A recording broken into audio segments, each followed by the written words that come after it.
तो गाइस ये कहानी एक क्यूट सी आलू की बोरी की है जिसे हर कोई इसके मोटापे और लुक्स की वजह से नीचा दिखाता है और इसी वजह से इसकी जॉब भी चली जाती है और ये भी बिल्कुल मेरी तरह बेरोजगार होकर यूट्यूबर बनने के बारे में सोचता है। पर एक दिन अपने ओका भैया किसी दूसरी दुनिया में पहुंच जाते हैं और वहाँ के गॉड बन जाते हैं। पर अभी के लिए ये राज सिर्फ आपको और मुझे पता है। तो कहानी की शुरुआत में हम इस सीरीज के मेन कैरेक्टर ओका को देखते हैं। ओका एक आम जिंदगी जीने की कोशिश करता है पर इसकी चोर जैसी शक्ल की वजह से कोई भी इसकी इज्जत नहीं करता है। ऐसे ही एक दिन एक मेट्रो में एक गवार नल्ली बेरोजगार लड़की ओका पर झूठा इल्जाम लगाती है कि इसे छेड़ रहा है। मैंने थोड़ी चढ़ा आपको मैडम जी। और मना करते हुए हड़बड़ाहट में ओका भाई ट्रेन से बाहर निकलते हैं पर इनका पैर फंस जाता है और नीचे गिर जाते हैं और इसके हाथ से इसका झोला भी गिर जाता है जिसके अंदर इसने कुछ अडल्ट मैगजीन्स और हैंटाई गेम्स रखे हुए थे। और ये देखकर आसपास के लोगों को यकीन हो जाता है कि लड़की सच कह रही थी। साला ठरकी गुड़िया छेड़ रहा है ट्रेन में आके, कोई नहीं, इसे तो बताते हैं। और वो नल्ली बेरोजगार लड़की ओका पर केस कर देती है और ओका को 3 करोड़ रुपए का जुर्माना भरना पड़ता है और इस छोकरी के चक्कर में ओका की नौकरी भी चली जाती है। पर कुछ सालों के बाद इस लड़की को अरेस्ट कर लिया जाता है क्योंकि इसने कई मेरे जैसे शरीफ लड़कों को ऐसे ही फंसाया होता है। पर क्योंकि ये लड़की एक नाबालिग है इसे बस प्रोविजन में रखा जाता है। 6 साल और बीत जाते हैं और ओका नल्ला बेरोजगार बस घर पे बैठा GTA 5 या BGMI खेलता रहता है। कोई काम धंधा नहीं करता और अपने बूढ़े माँ बाप को अपना सहारा बना लेता है और उन्हीं के घर में पड़ा रहता है और उन्हीं के टुकड़ों पर पलता है, उनके पैसों का खाता है। एक दिन ओका भैया इनकॉग्निटो में कुछ ढूंढ रहे होते हैं और तभी इसे एक रिचुअल के बारे में पता चलता है जिससे कि ये दूसरी दुनिया में जा सकता है। ओका को इन चीजों पर यकीन तो नहीं होता है पर फिर भी इस रिचुअल को फॉलो करता है ऐसे ही मजे मजे में और ये सक्सेसफुल भी हो जाता है। और इसकी स्क्रीन पर 7 करोड़ का एक प्रश्न आता है। तो बताइए क्या आप दूसरी दुनिया में जाने के लिए तैयार है क्या? हाय। ओका को लगता है कि इसका कंप्यूटर हैक हो चुका है, वायरस वायरस आ चुका है कोई, बट फिर भी यस पर क्लिक कर देता है क्योंकि भाई नल्ला बेरोजगार है, कोई काम धंधा तो है नहीं इसे, पर घूमने फिरने तो जा ही सकता है। इसके बाद स्क्रीन पर ओका को अपना कैरेक्टर बनाना होता है। ओका अपनी उम्र स्वीट 16 चुनता है और अपने लुक्स को -255 पर सेट कर देता है, यानी कि जितना अगली हो सके उतना ज्यादा अगली। इस बंदे के पास एक मौका है अपनी जिंदगी बदलने का जो इसने अब तक झेला अपने लुक्स की वजह से, उन सभी से बाहर निकलने का, एक हैंडसम बॉय बनने का। पर ना भाई, इस मजनू को तो भाई फिर से अगली बनना है। इसका IQ AQI AIQ माइनस में चल रहा है पर लुक्स को माइनस करने की वजह से ओका को बहुत सारे बोनस पॉइंट्स मिलते हैं। ओका अपने कैरेक्टर में और भी चीजें ऐड करता है जैसे कि इस दुनिया में कोई भी रोजगार नहीं मिलेगा और गरीब का गरीब ही रहेगा। वाह भाई वाह। और ऐड करता है कि अगर कोई लड़की इसे टच करेगी तो इसकी हेल्थ बहुत तेजी से कम हो जाएगी और अगर गलती से बाद के स्विच तक पहुंच भी गए तो फिर तो भाई की मृत्यु तय है। खुद के बारे में इतना बुरा कौन सोचता है भाई, या फिर ये बंदा इस लड़के पसंद। पर ऐसा करने की वजह से ओका को 100 ट्रिलियन बोनस पॉइंट्स मिलते हैं पर सेव करने से पहले ही टाइमर खत्म हो जाता है और ओका को दूसरी दुनिया में टेलीपोर्ट कर दिया जाता है। ओका खुद को शीशे में देखता है और बुरी तरह से डर जाता है। भाई एक जानवर वो एक ही बन गया मैं इतना बुरा तो अपनी पहली जिंदगी में भी नहीं दिखता था। इस दुनिया में ओका को कुछ और लोग भी मिलते हैं जो कि इसी की तरह रातों रात रीइंकार्नेट हो चुके हैं। यहाँ पर 2 लड़कियाँ और एक लड़का भी है और इन दोनों लड़कियों को रात को नहाते हुए ही इस दूसरी दुनिया में टेलीपोर्ट कर दिया जाता है। इसी वजह से ये बिकनी में होती हैं और ये दोनों लौंडे इन्हें अपनी अपनी शर्ट्स देते हैं। पर लड़की जिसका नाम सेका है ओका की शर्ट लेने से मना कर देती है। हट बे सुअर के बच्चे, तेरी शर्ट नहीं पहनने वाली मैं। और गाइस इस हैंडसम लौंडे का नाम है सेज और इस छोटी बच्ची का नाम है रीजू। अब ओका बिना वक्त गवाए काम की चीजें ढूंढने लगता है और इसे एक गोल्ड कॉइन मिलता है। पर जैसे ही ओका इसे टच करता है ये गोल्ड कॉइन गायब हो जाता है क्योंकि इस बंदे ने खुद को शराब दिया था ये इस दुनिया में गरीब का गरीब ही रहेगा। पागल साला। ढूंढने पर इन्हें काफी सारी चीजें मिलती हैं जैसे कि कपड़े, शूज, हथियार और साथ गोल्ड कॉइन्स भी मिलते हैं। सभी चीजें इक्वली डिवाइडेड होती हैं इन चारों के लिए। पर सभी लोग नोटिस करते हैं कि एक गोल्ड कॉइन कम होता है और इन तीनों का सीधा शक ओका पर जाता है। साला शक्ल से ही चोर लगता है। पक्का इसी ने हमारा गोल्ड कॉइन लपेटा है। बेचारा भाई। डिवाइड करने पर सभी के हिस्से में 2-2 गोल्ड कॉइन्स आने थे पर ओका को एक ही मिलता है और अपना ये गोल्ड कॉइन भी इन्हें ही दे देता है और बदले में इनसे कुल्हाड़ी मांगता है पर ये लोग इसे वो भी नहीं देते हैं। और रॉक पेपर सीजर करने पर ये तीनों अच्छे बढ़िया हथियार ले लेते हैं और इस बेचारे को ये लकड़ी का पता नहीं क्या लट्ठा साथ थमा देते हैं जिसके बाद सेज ओका की तरफ अपनी दोस्ती का हाथ बढ़ाता है। क्या हम लोग दोस्त बन सकते हैं क्या? सालिया अपना हाथ दूर रख, मैंने पता है ना हाथ थनाल तो की करता। पर दोनों कुड़ियाँ इस पर मरी जा रही थी। अब सेज इन्हें एक मैप दिखाता है और ये सभी लोग डिसाइड करते हैं ये एरिया सिटी की तरफ जाएंगे। पर जैसे ही सेका आगे बढ़ती है और दरवाजा खुलती है तो इसे अपने सामने एक गॉब्लिन दिखाई देता है। सेज आगे बढ़ता है और इस गॉब्लिन को अपनी कुल्हाड़ी से मार देता है पर यहाँ पर और भी गॉब्लिन्स आ जाते हैं। सेज और रीजू इनसे लड़ने चले जाते हैं। तब तक सेका अपना बो तैयार करती है और ओका इसकी रक्षा करने के लिए गेट पर खड़ा हो जाता है। तभी एक छोटा सा गॉब्लिन ओका के बम पर हमला कर देता है पर ओका की मोटी चमड़ी को कुछ भी नहीं होता है और एक गॉब्लिन अपने से 4 गुना ज्यादा बड़े जीव को पीट देता है। ओका को अपने घुटने पर लगती है जिसकी वजह से इसका सर चकरा जाता है क्योंकि इसका दिमाग तो है ही घुटने में भाई। घुटने वाली बात से ओका का ईगो हर्ट हो जाता है और पूरी ताकत लगाकर इस गॉब्लिन पर हमला कर देता है और एक ही हमले से ये गॉब्लिन मारा जाता है। तभी ओका को लेवल अप का एक नोटिफिकेशन आता है। इसका लेवल 1 से सीधा 31 हो चुका है क्योंकि ओका के पास 10,000 का मल्टीप्लायर है। अब ओका बोनस पॉइंट्स का यूज करता है अपनी स्ट्रेंथ, स्टेमिना, डिफेंस और बाकी सभी स्किल्स को अपग्रेड करने के लिए और सब में 1 ट्रिलियन पॉइंट्स ऐड कर देता है। और गाइस 1 ट्रिलियन में कितने जीरोस होते हैं नीचे कमेंट्स में जरूर बताइएगा। अपग्रेड करने पर ओका के ऊपर हेवन की रोशनी गिरती है और सिस्टम ओका को ऑलमाइटी गॉड डिक्लेयर कर देता है। सिर्फ एक पौने गॉब्लिन को मारने से ही ओका सीधा गॉड बन जाता है। भाई साहब कितना ताकतवर हो गया भाई ये। अब एक और गॉब्लिन यहाँ पर आ जाता है और इस बार जब एक गॉब्लिन इस पर हमला करता है तो ओका को गुदगुदी जैसा लगता है और ओका अपनी एक उंगली से ही एक फ्लिक करके सीधा स्पेस में पहुंचा देता है और अभी तक नल्ली ये बेरोजगार सेका अपना बो ही बांध रही होती है।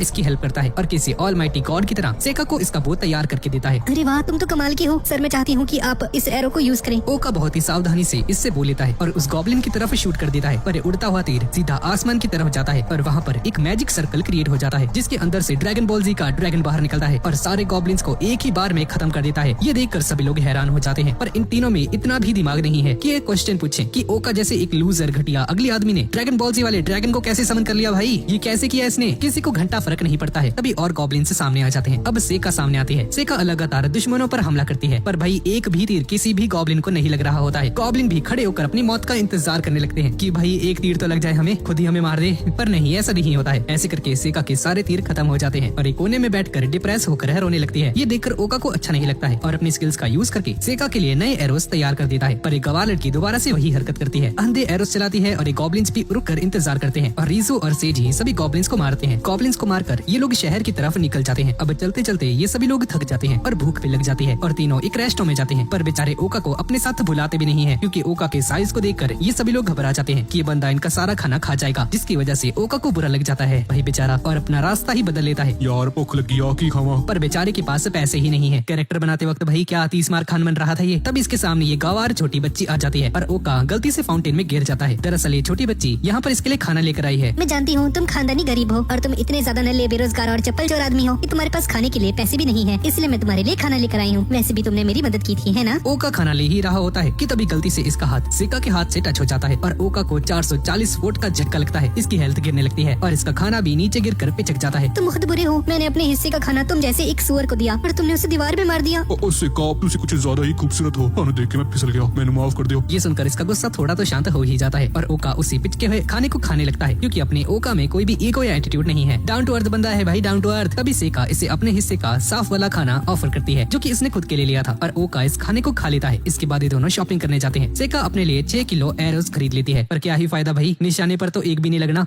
मोटे सुअर, तुम भी अपने लिए कुछ खरीद लो। उप्स, तुम तो गरीब हो ना, तुम्हारे पास तो पैसे ही नहीं है। छुटकी मैंने याद के दिला दिया, मेरे को पैसे नहीं। तभी सेज और रीजू भी यहाँ पर आ जाते हैं और इन लोगों ने रात बिताने के लिए एक होटल भी ढूंढ लिया होता है। ओ नहीं ओए, मैं फुटपाथ पे ही सो जाऊंगा, बस रात में सैल्मन बॉय ना आ जाए। अरे कोई बात नहीं, मैं तुम्हारे लिए पे कर दूंगी। और क्यों? तुमने भी तो मेरी हेल्प की थी। देखिए गाइस, अगर आप किसी की हेल्प करेंगे तो आपकी भी कोई मदद करेगा, इसलिए हमें हमेशा दूसरों की मदद करनी चाहिए। इसलिए इस वीडियो को जल्दी से लाइक कर दीजिए और अगर चैनल को अभी तक सब्सक्राइब नहीं किया है तो प्लीज कर दीजिए, ताकि आपकी भी हेल्प हो सके। और हाँ, इस वक्त सेका को इसलिए करंट नहीं लग रहा है क्योंकि सेका ने इसे कपड़ों के ऊपर से पकड़ा है, इसकी स्किन को टच नहीं किया। अब अगली सुबह मस्त समोसे, स्प्रिंग रोल, मोमोज वगैरह लेकर आता है। टेस्टी खाना देखकर इन सब की लाट पकने लगती है। पर एक सेकंड, तुम तो चिंदी चोर हो ना, तुम ये खाना लेकर कहाँ से आई? तुम्हारे पास तो पैसे भी नहीं है।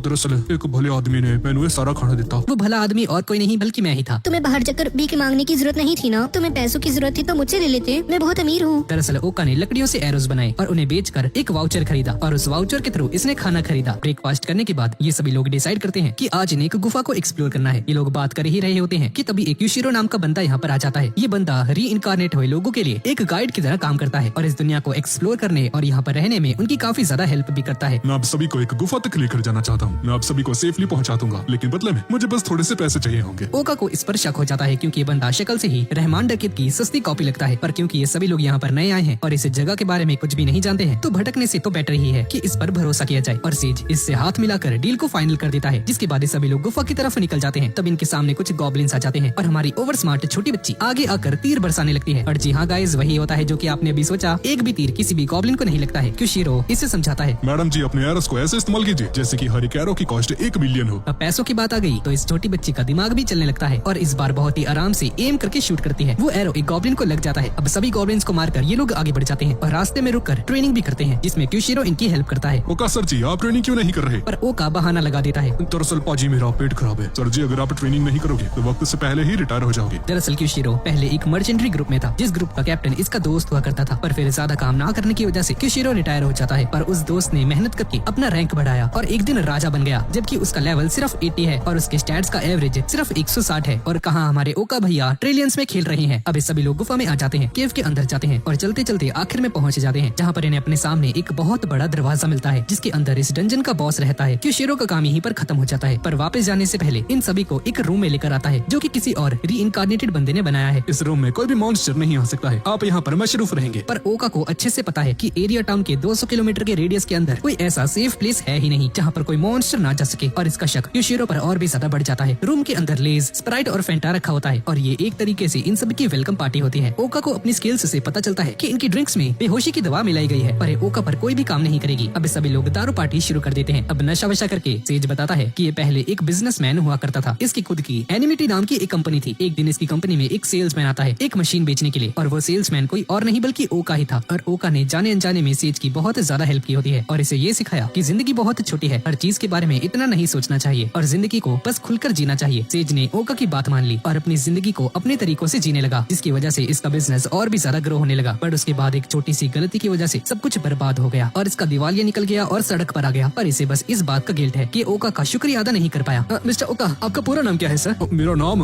हाँ जी, मेरा पूरा नाम है ओका सिंगटिलो। ओका अपना नाम गलत बताता है क्योंकि नहीं चाहता कि कोई इसे पहचान ले। तभी क्योशिरो अपनी गैंग को लेकर इन्हें लूटने के लिए यहाँ पर पहुँच जाता है। ये तीनों बेहोश हो जाते हैं, पर ओका के लिए ये काफी अच्छा मौका होता है अपनी स्किल्स को दिखाने का और खुलकर फाइट करने का। पर तभी सेज जैसे तैसे करके उठ जाता है। अपने दोस्तों की जान बचाने के लिए ये गुंडे सेज पर हमला कर देते हैं और सेज बचने के लिए कुछ नहीं कर पाता है। तभी ओका सिंगटिलो उठ जाते हैं और इनके ऊपर लिटरली बैठ जाता है और उछल उछल कर इन सभी को पिचकाने लगता है। सही है भाई, अपने मोटे वेट का इस्तेमाल कर रहा है। अब सारे गुंडे ओका पर एक साथ हमला कर देते हैं, इसके बाल वाल पकड़ लेते हैं, पर ओका अपनी मोटी बुद्धि का यूज करके गाइस, अरे ये क्या हो गया भाई, अबे ये कौन सा हमला है? पर अब सेज का दिमाग खराब हो जाता है और इसके हाथ से एक रोशनी निकलने लगती है। ऐसा इसलिए हो रहा है क्योंकि सेज ने अपने बोनस पॉइंट्स का यूज करके अपनी एक स्पेशल स्किल तैयार की है और स्किल तभी एक्टिवेट होती है जब सेज को गुस्सा आ जाता है, और जब इसका गुस्सा पीक पर होता है तो ये रेड हो जाती है। क्योशिरो इसको मजाक में लेता है और सेज पर अटैक कर देता है, पर तभी ओका इसके सामने आ जाता है और अपने प्यारे सेज को बचा लेता है और इसके चक्कर में बेचारा खुद पिट जाता है। ओका सर, आपका शुक्रिया। मेरे मोटा भाई पर तुम लोगों ने हमला कैसे किया? मैं तुम्हें जिंदा नहीं छोड़ूंगा। अब सेज पागल हो जाता है गुस्से में, जिसकी वजह से ये सुपर सैयन मोड में आ जाता है और भाई की तीसरी आंख भी खुल जाती है और इसके पर भी आ जाते हैं। और सेज की इस फॉर्म का नाम है एल्टीन, जिसके बाद सेज क्योशिरो पर अपने लाइटनिंग अटैक से हमला करता है, जो कि बहुत ही ज्यादा खतरनाक होता है। पर ये क्योशिरो को हिट नहीं करता और इसके चेहरे के पास जाकर रुक जाता है। सेज अगर चाहता तो बहुत इजीली इसके चेहरे का नक्शा ही बिगाड़ सकता था, पर क्योशिरो को एक मौका देना चाहता है सुधरने के लिए। सेज का इतना बड़ा दिल देखकर क्योशिरो का हृदय परिवर्तन हो जाता है और एक अच्छा इंसान बनने के बारे में ठान लेता है। अब सेज अपने दुश्मनों को पीठ दिखाकर यहाँ से जाने लगता है और इसकी सबसे बड़ी गलती होती है। क्योशिरो पीछे से आता है और सेज पर हमला करने के लिए आगे बढ़ता है, पर ओका भाई सेज को बचा लेता है और अपने नाक में उंगली डालने लगता है। देख लो भाई, ऑलमाइटी गॉड ऐसे होते हैं। अबे यार शिट, ये क्या है? ओका अपने नाक में से गोली निकालता है और ओका के इस अटैक से पूरी दीवार ही टूट जाती है, पर ये सारा क्रेडिट सेज को दे देता है कि इसने ये हमला किया था। डाउन टू अर्थ बंदा है भाई, डाउन टू अर्थ।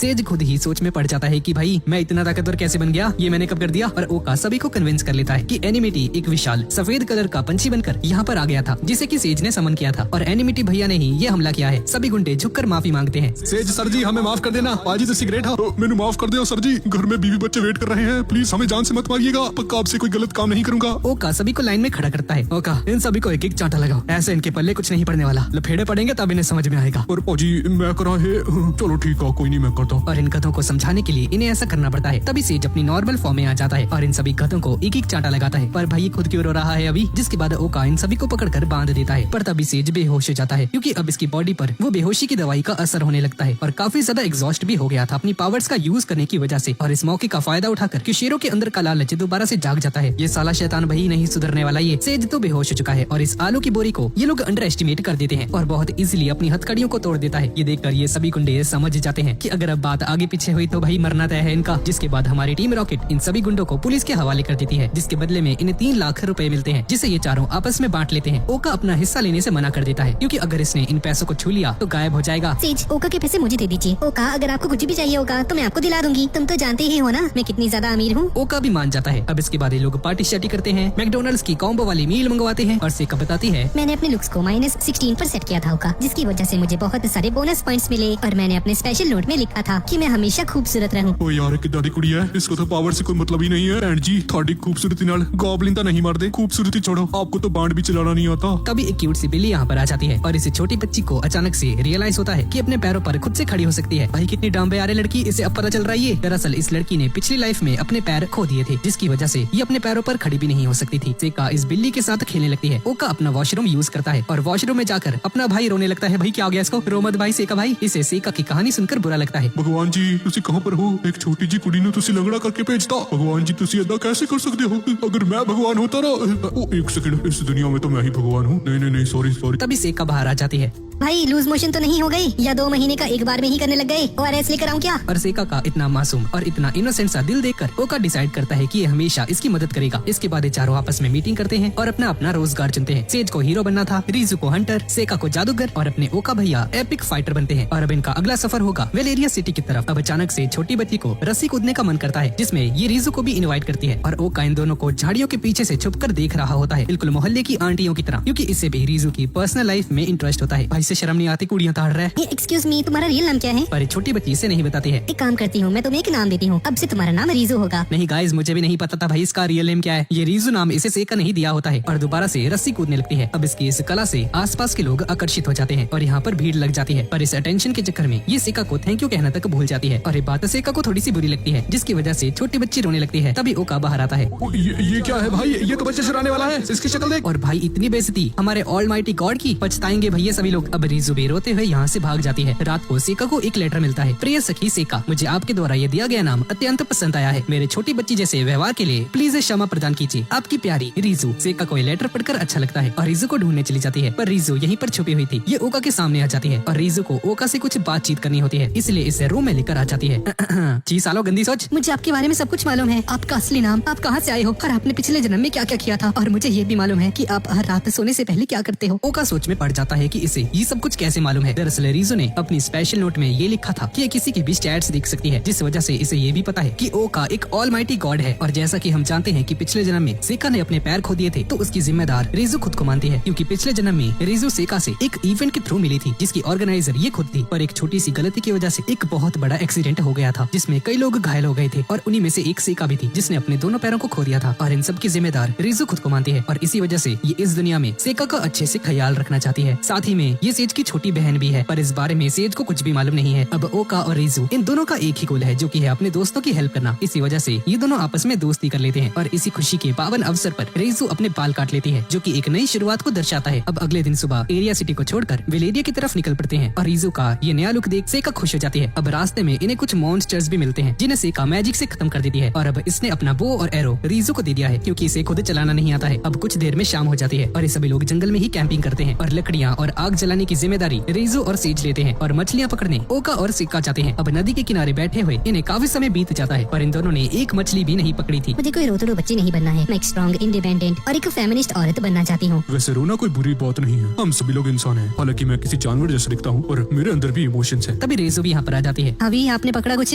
नहीं, वो तो पानी के अंदर है। तुम दोनों के दोनों नल्ले हो। अब रेजू अपनी स्किल्स का प्रदर्शन करती है और 4 तीर से 4 निशाने लगाती है टिका टिका के और 4 मछलियाँ पकड़ लेती है। अब रात हो जाती है और मस्त खाना वाना खाते हैं, बातचीत करते हैं और अपनी जर्नी के बारे में डिस्कस करते हैं। तभी एक लड़की लड़खड़ाते हुए इनके पास आती है। ये लड़की काफी ज्यादा घायल होती है और बेहोश हो जाती है। हे, क्या तुम ठीक हो? ओका पानी लेने जाता है और रेजू इससे बताती है, ओका ये लड़की ठीक नहीं है, इसके साथ पहले कुछ बहुत ही बुरा हुआ है और अभी सभी सुंदर लड़कियों को मारना चाहती है, तो हमें सेका को इससे दूर रखना होगा। दरअसल अपनी पिछली लाइफ में इस लड़की का एक लवर हुआ करता था, जिसे ये बहुत ज्यादा प्यार करती थी, पर उस सुअर के बच्चे के नाखून को सच्चा प्यार नहीं बचता है और उसने किसी और लड़की के लिए इस प्यारी बच्ची रिया को छोड़ दिया। और सभी लड़कियां भी रिया को इसकी लुक्स के लिए जज किया करती थी, इसे भला बुरा कहती थी। देखिए इसका ब्रेकअप होने वाला है, 4 दिन नहीं टिकेगी इसके साथ। वो तुमने सही कहो, ये कितनी अगली है ना। और उसी दिन से रिया ठान लेती है कि अब ये दुनिया की सारी सुंदर कुड़ियों को खत्म कर देगी। बच के रहना गर्ल्स, रिया से बचकर रहना। इवन रिया ने अपने स्पेशल नोट में भी यही लिखा था कि इसे इस दुनिया की सारी सुंदर कुड़ियों को मारना है, जिसके बाद इसने इस दुनिया में काफी सारे ग्रुप्स भी ज्वाइन किए और सुंदर सुंदर कुड़ियों को मारती गई। पर ग्रुप के बाकी लोग इसकी जान के पीछे पड़ गए और उनसे बचते बचाते ये यहाँ तक पहुँची है। अब थोड़ी देर में इसे होश आ जाता है। सेका इसके पट्टी वट्टी लगाती है, इसकी मदद करती है, पर रिया को सेका पसंद नहीं आती है क्योंकि ये सुंदर है और सेज के पास जाकर बैठ जाती है। सेका रिया के लिए बहुत प्यार से खाना लेकर आती है। ये लो इसे खा लो। पर रिया इसे मारने के लिए अपने हथियार को ढूंढने लगती है। ऊपर से रीजू भी इस पर नजर रखे हुई थी, जिसने इसके सारे हथियार पहले ही ले लिए थे। अब सेज अपना इंट्रोडक्शन देता है। मेरा नाम सेज है, आपका नाम क्या है? रिया भी सेज से दोस्ती करने की कोशिश करती है, पर डर जाती है कि इसका दोबारा से दिल ना टूट जाए। रिया का टारगेट सेका होती है, जिसे ये अकेले में ले जाने की कोशिश करती है। ये बहाना लगाकर कि इसे इसकी पीठ पर साबुन रगड़ना है, क्योंकि इसका खुद का हाथ नहीं पहुंचता है और इसे सेका की हेल्प लगेगी। सेका इसके साथ जाने के लिए तैयार हो जाती है, पर ओका की फट जाती है और सामने आ जाता है। ओए सुअर के बच्चे, मुझसे दूर ही रही हो, अगली कहीं के तेरी टांगे तोड़ दूंगी। तभी रीजू भी यहाँ पर आ जाती है, जो कि सेका को रिया के साथ अकेले नहीं ले जाने देना चाहती थी, और वो भी इसके साथ जाती है। तीनों नदी की तरफ निकल जाते हैं, पर हमारी गवार प्यारी छोटी बच्ची रिया को एक स्वॉर्ड दे देती है। भाई कितनी बेवकूफ है यार ये, ताकि रास्ते में मॉन्स्टर्स को मार सके। मॉन्स्टर्स नहीं भाई, ये खुद मरेगी। अब ओका भी इनके साथ जाने का डिसाइड करता है, पर सेज इसे रोक लेता है। बालिकाएं नहा रही हैं सर, आप उनके साथ नहीं जा सकते, आपको मेरे साथ ही रुकना चाहिए। चलिए मैं आपके लिए कुछ बना देता हूँ। पर तभी सेज नोटिस करता है कि ओका भाई अचानक से वाइब्रेट कर रहे हैं। दरअसल ओका अपनी फुल स्पीड से चक्कर लगा रहा होता है। एक सेकंड में ये सेज के पास होता है और दूसरे सेकंड में ये सेका और रिया के पास होता है, ताकि उन पर नजर रख सके, उनको नहाते हुए देख सके। ये देखकर सेज का दिमाग घूमने लगता है और ओका अपने मैजिक से इसे सुला देता है। और दूसरी तरफ रिया अपने मकसद को अंजाम देने के लिए तैयार हो जाती है और सेका के द्वारा दी गई स्वॉर्ड इसी पर तान देती है। ओका और रीजू छुपकर ये सारी चीजें देख रहे होते हैं, पर रिया को कहीं न कहीं मालूम है कि जो कुछ भी ये कर रही है ये गलत है। हालांकि इसने गुस्से में ये ठान लिया था कि दुनिया की सबसे खूबसूरत और सेक्सी कन्याओं को मार देगी, पर अब इसे समझ में आ चुका है कि ये कुछ ज्यादा ही हो रहा है। पर इसके स्पेशल नोट की वजह से ये मजबूर है और खुद को ये सब करने से नहीं रोक सकती है। आपने अपनी स्पेशल नोट में ये सब कुछ क्यों लिखा था? और रिया इसे अपनी दुख भरी कहानी सुनाती है कि कैसे सुंदर कुड़ी ने इससे इसका बॉयफ्रेंड छीन लिया और इसे एक मीम मटेरियल बनाकर छोड़ दिया, और कैसे पिछले 6 महीनों से अरिजीत सिंह के सैड सॉन्ग सुन रही है। बिल्कुल मेरी ही तरह। गाइस मूव ऑन नहीं हो पा रहा, पर आज ये सब कुछ खत्म हो जाएगा, क्योंकि अब मुझे सेज मिल चुका है, जो कि मेरी बहुत परवाह करता है और मुझे पूरा भरोसा है कि वो मुझे छोड़कर नहीं जाएगा। और रिया सेका पर हमला कर देती है, पर रीजू इसे रोक लेती है। रिया अपनी स्वॉर्ड को लेने के लिए आगे बढ़ती है, पर तभी ओका इसका हाथ पकड़ लेता है और अपनी स्वॉर्ड से इसका दूसरा हाथ भी काटने ही वाला होता है कि तभी सेका की पूरी बॉडी ग्लो करने लगती है और ये प्यारी बच्ची ट्रांसफॉर्म होकर एक एंजल बन जाती है। देखो तुम्हें ये सब करके कुछ नहीं मिलने वाला, आप बस अपना बदला लेना चाहती हैं। आज आपको बदला लेकर संतुष्टि मिल जाएगी, पर कल को बस आपको अफसोस ही होने वाला है। इसलिए प्लीज उन सभी को माफ कर दीजिए जिन लोगों ने आपके साथ बुरा किया है या आपका मजाक उड़ाया है। उन सभी की तरफ से मैं आपसे माफी मांगती हूँ, और बदले की भावना से सिर्फ आपको ही तकलीफ होगी। अब सेका के हाथ से एक सुनहरी रोशनी बाहर निकलती है, जिसकी वजह से ये रिया का कटा हुआ हाथ वापस से ले आती है। यहाँ तक कि ओका ऑलमाइटी गॉड ये खुद भी ऐसा नहीं कर सकता है, और ये ऐसा इसलिए कर पाई क्योंकि इसने अपने स्पेशल नोट में लिखा हुआ था कि जब भी इसके दोस्त मुसीबत में होंगे तो सेका एक एंजल बनकर हमेशा उनकी मदद करेगी। पिछली लाइफ में सेका के चेहरे पर एक बहुत बड़ा निशान था और इसकी एक आंख खराब थी, इसलिए सेका को उस दर्द के बारे में मालूम है जब आपके पास एक टांग या हाथ ना हो, जो कि हर किसी के पास नॉर्मली होता है। रिया भी सेका के दर्द को समझ पाती है और रिया अपनी स्वॉर्ड लेकर जंगल की तरफ भाग जाती है। रीजू इसका पीछा करती है और सेका बेहोश होकर दोबारा से अपनी नॉर्मल फॉर्म में आ जाती है। और दूसरी तरफ रिया एक पेड़ पर अपनी स्वॉर्ड का यूज करके कुछ लिखती है, जिसके बाद उसी स्वॉर्ड से अपनी आंख को फोड़ने वाली थी, पर तभी ओका यहाँ पर आ जाता है और इसे रोक देता है। दरअसल ये अपनी आंखों को फोड़कर खुद को अंधा करना चाहती है, क्योंकि फिर ये ना ही सुंदर लड़कियों को देख पाएगी और ना ही उन्हें मारने का भूत सवार होगा। ओका भैया इसे समझाते हैं और इसके सामने एक ऑफर रखता है कि अपनी शक्तियों का यूज करके रिया को अंधी कर देगा और जब चाहे अपनी आंखों की रोशनी को वापस भी लेकर आ सकती है। रिया इस ऑफर को एक्सेप्ट कर लेती है और खुद को अंधा करवा लेती है। चलो भाई सुधर तो गई है आखिरकार। इस तरफ से कभी होश में आ जाती है। ओका इसके पास आता है और ओका इसे सब कुछ बताने लगता है कि कैसे तुम एक एंजल बन गई थी और तुमने रिया का हाथ ठीक कर दिया और उसे सही रास्ता दिखाया। ये सुनकर प्यारी बच्ची खुश हो जाती है। पर तुम्हारी ये ताकत काफी ज्यादा अच्छी है, तुम्हें इसे छुपा कर रखना होगा, ये तुम्हारे लिए ही बेहतर होगा, वरना सभी लोग अपने फायदे के लिए तुम्हारी जान के पीछे पड़ सकते हैं। और अगर तुम्हें कभी भी मेरी जरूरत होगी तो ये ओका सिंह टिल्लो आपकी मदद में हमेशा हाजिर रहेगा। तुम्हारा शुक्रिया। और ओका की तरफ अपनी दोस्ती का हाथ बढ़ाती है, पर अगर ओका ने इसे अभी टच कर लिया तो इसका केमिकल लोचा हो जाएगा और ओका हैंड शेक कर लेता है और इसे बहुत ज्यादा पेन होता है। पर इस सेका को निराश नहीं करना चाहता था। यार ये दिल कितना बड़ा है भाई इसका, बिल्कुल इसके शरीर की तरह। अगले दिन ओका सेज को रिया के बारे में बता देता है, जिसने उस पेड़ में सेका के लिए एक मैसेज छोड़ा था। तुम्हारा शुक्रिया सेका, मेरा ये जख्म भरने के लिए। अगली बार जब हम लोग मिलेंगे तो मैं तुम्हारी हेल्प करूंगी। जिसके बाद ये लोग वेलेरिया सिटी की तरफ अपने सफर को जारी रखते हैं और हम एक फ्लैशबैक को देखते हैं जब रात में सेका और सेज सो रहे होते हैं। ओका रीजू से पूछता है क्या इसे सेका की एंजल वाली फॉर्म के बारे में पहले से मालूम था क्या? नहीं, उसने ऐसी कोई ताकत के बारे में जिक्र नहीं किया था, जिसका मतलब है कि उसने खुद इन ताकतों को अनलॉक किया है। मैंने तो लगता है कि सेज एक न एक दिन राजा जरूर बनेगा, क्योंकि उसमें वो पोटेंशियल है, वो जुनून है, ये कुछ भी कर सकता है। और जैसा कि क्यूशिरा ने बताया था, उसका एक रीइंकार्नेटेड साथी भी प्रमोशन लेकर किंग बन गया है। वैसे भी सेज काफी अच्छा और काइंड इंसान है। अगर वो राजा बन जाता है तो सेका जैसे इनोसेंट और बेवकूफ लोग इस दुनिया में आराम से सेफ रह पाएंगे। ओका सर आपका शुक्रिया मेरे बड़े भैया सेज पर भरोसा करने के लिए। इसके बाद हम वापस से प्रेजेंट में आ जाते हैं। चलते चलते ये लोग वेलेरिया सिटी के करीब आ जाते हैं, पर उससे पहले इन सभी को इन मॉन्स्टर्स के साथ लड़ना होगा। हमारे तीनों हीरोज लड़ने के लिए तैयार हो जाते हैं, पर सेज अभी भी अपने जूते की बस लेसिस ही बांध रहा होता है, वो भी उन शूज के जिनमें लेसिस है ही नहीं। क्या है भैया, सेका आगे पीछे कुछ नहीं देखती है और बस अंधे गवारों की तरह मॉन्स्टर्स को मारने के लिए निकल पड़ती है आंखें बंद करके। पीछे से ओका जल्दी से एक विंड शील्ड क्रिएट करता है, वरना एक गॉब्लिन्स अभी इस गवार लड़की की चटनी बना देते। इधर सेज खुद को ट्रांसफॉर्म करने की कोशिश करता है और यहाँ पर ओका को याद आता है कि अगर सेज अभी ट्रांसफॉर्म हो जाता है तो इसके नए कपड़े फट जाएंगे। इस बंदे को अपनी जान से ज्यादा सेज के नए कपड़ों की फिक्र हो रही है और सेज को भी इस बात के बारे में रियलाइज हो जाता है और भाई अपने नए कपड़ों को उतार देते हैं। मस्त बैठकर फोल्ड करता है। यहाँ पर इतने सारे मॉन्स्टर्स इनको मारने के लिए आ रहे हैं, पर इस बंदे को अपने कपड़े फोल्ड करने के बारे में ज्यादा पड़ी है। लगता है अपनी अक्ल बेच कर ही इस नए कपड़े खरीदे होंगे। जब तक सेज ट्रांसफॉर्म होता है ये तीनों आगे बढ़ते हैं और एक टूटे हुए टावर पर चढ़ जाते हैं। मॉन्स्टर्स व्यक्ति टावर पर चढ़ने की कोशिश करते हैं। तभी ओका सेका को अपनी गॉड की ब्लेसिंग्स देता है, जिसका यूज करके सेका बहुत आसानी से इन सभी मॉन्स्टर्स से लड़ पाती है। ओका भी अपने खुद के मड मॉन्स्टर्स जनरेट करता है, जो कि छोटे गॉब्लिन्स को आसानी से रोक लेते हैं। और यहाँ पर सेज फाइनली एल्डीन में ट्रांसफॉर्म हो चुका है और अपनी टॉप स्पीड से मॉन्स्टर्स की तरफ आगे बढ़ता है। पर भाई क्या ये चोर बाजार से खरीदे हैं स्नेह पंख यूज कर पंख होते हुए भी दौड़ के जा रहा है। अब एल्डीन अकेले ही मैदान में उतर जाता है और इन सभी मॉन्स्टर्स की छुट्टी कर देता है। पर तभी इसके पीछे 10 गुना बड़ा एक रॉक मॉन्स्टर आ जाता है। पर सेज अपना रेड कटर अटैक यूज करता है और इस अटैक से ये मॉन्स्टर को कुछ भी नहीं होता है और अकाल कुछ और ही हो गया। अब अपनी इज्जत बचाने के लिए सेज अपने पंखों का यूज करता है और किसी एंजल की तरह उड़ते हुए इन सभी मॉन्स्टर्स को एक ही बार में खत्म कर देता है। अब शाम हो जाती है और अपने सफर को जारी रखते हैं और सेका एल्डीन के बारे में पूछती है सेज से। बेचारी छोटी बच्ची को अभी तक यही नहीं मालूम कि एल्डीन और सेज एक ही हैं और सेज भी झूठ कह देता है।